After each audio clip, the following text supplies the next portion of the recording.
Price law. യേശു പറഞ്ഞു, ഞാനാകുന്നു സർവശക്തൻ്റെ വലതുഭാഗത്തിരിക്കുകയും ആകാശമേഘങ്ങൾ വാഹനമാക്കി വരികയും ചെയ്യുന്നത് നിങ്ങൾ കാണും. അനുഗ്രഹീതമായ ഒരു വേദഭാഗമാണ് മത്തായി സുവിശേഷം 26-ാം അധ്യായം 64-ാം വാക്യം. പ്രിയമുള്ളവരെ, ഗത്ശമനയിൽ യേശു പ്രാർത്ഥിച്ചുകൊണ്ടിരിക്കുമ്പോൾ തന്നെ മഹാപുരോഹിതന്മാരും പടയാളികളൊക്കെയും യേശുവിനെ പിടിക്കുവാൻ കടന്നു വരിക, യേശുവിനെ പിടിച്ച് ബന്ധിച്ച് ഹന്നാവിൻ്റെ അടുക്കലേക്ക് കൊണ്ടുവന്നു. അടുത്തതിലേക്ക് കയ്യഫാവിൻ്റെ അടുക്കൽ കൊണ്ടുവന്നു. പരിഹസിച്ചു, നിന്ദിച്ചു, ന്യായപ്രമാണത്തിൻ്റെ വിരുദ്ധമായി കാണിച്ചു നിറഞ്ഞു പല സാക്ഷ്യങ്ങളും യേശുവിൻ്റെ അടുക്കൽ പലരെയും കൊണ്ടുവന്നു.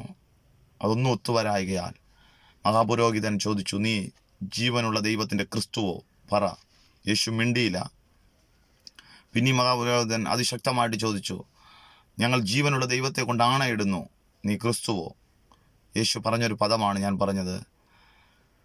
അനുഗ്രഹീതമായ ഒരു വാക്ക് യേശു അവിടെ പറയാനിടയായി തീർന്നു.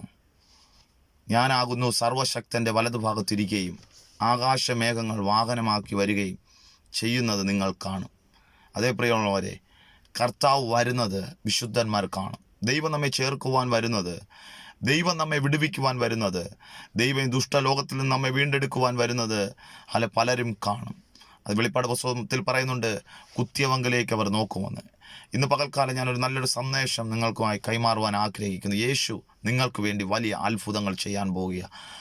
പരിഹസിച്ചോട്ടെ, നിന്ദിച്ചോട്ടെ, മറ്റുള്ളവർ മാറ്റി നിർത്തിക്കോട്ടെ, സഹിച്ചോ, പ്രാർത്ഥിച്ചോ, എൻ്റെ ദൈവം നിൻ്റെ കുടുംബത്തിന് വേണ്ടി, നിൻ്റെ തലമുറകൾക്ക് വേണ്ടി, നിൻ്റെ ഭവനത്തിന് വേണ്ടി ദൈവം അത്ഭുതങ്ങൾ ചെയ്യുക. ദൈവത്തിൻ്റെ പ്രവൃത്തി വാഴ്ത്തത്വങ്ങൾ വെളിപ്പെടുക. ഇന്ന് പകൽക്കാലം എന്നെ കേൾക്കുന്ന ദൈവജനമേ, നിങ്ങളുടെ കുടുംബത്തിന്മേൽ ദൈവത്തിൻ്റെ പ്രവൃത്തി വെളിപ്പെടാൻ പോവുക.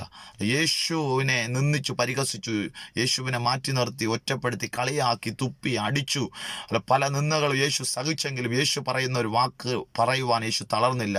ഞാൻ കാണും, ഞാൻ എൻ്റെ ദൈവത്തിൻ്റെ അനുഗ്രഹം കാണും, എൻ്റെ ദൈവത്തിൻ്റെ വിടുതൽ ഞാൻ കാണും. ഈ പ്രതിസന്ധി എനിക്ക് വിഷയമല്ല, ഈ പ്രയാസം എനിക്ക് വിഷയമല്ല.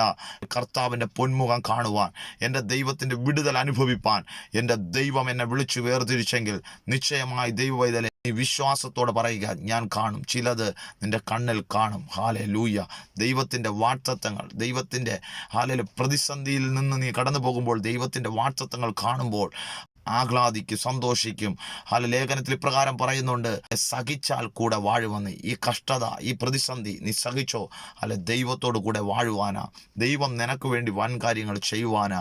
യേശു പറഞ്ഞു, പരീശന്മാരെ മുൻപിലും ന്യായശാസ്ത്രികളുടെ മുൻപിലും പുരോഹിതന്മാരുടെ മുൻപിലും വെച്ച് നിങ്ങൾ കാണും.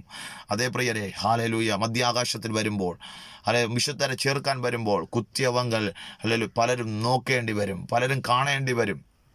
നമ്മെ ദൈവം മാനിക്കുന്നത് കണ്ട്, നമ്മെ ദൈവം വിളിച്ചു വേർതിരിച്ച് പലരും നമ്മെ നിന്ദിച്ചു മാറ്റി നിർത്തുമ്പോഴും, നമ്മൾ ഒറ്റപ്പെടുമ്പോഴും ഒന്ന് ഓർത്തോണം, ചിലത് കാണാൻ പോവുക, ചിലത് നിങ്ങളുടെ കുടുംബത്തിൽ ദൈവം ചെയ്യാൻ പോവുക, നിന്ദിച്ചവർ കാണാൻ പോവുക. ശത്രുവിൻ്റെ നടുവിൽ ദൈവം നിങ്ങൾക്ക് വേണ്ടി അത്ഭുതം ചെയ്യുന്നത് നിങ്ങളുടെ കുടുംബത്തിൽ അത് വെളിപ്പെടാൻ പോവുക.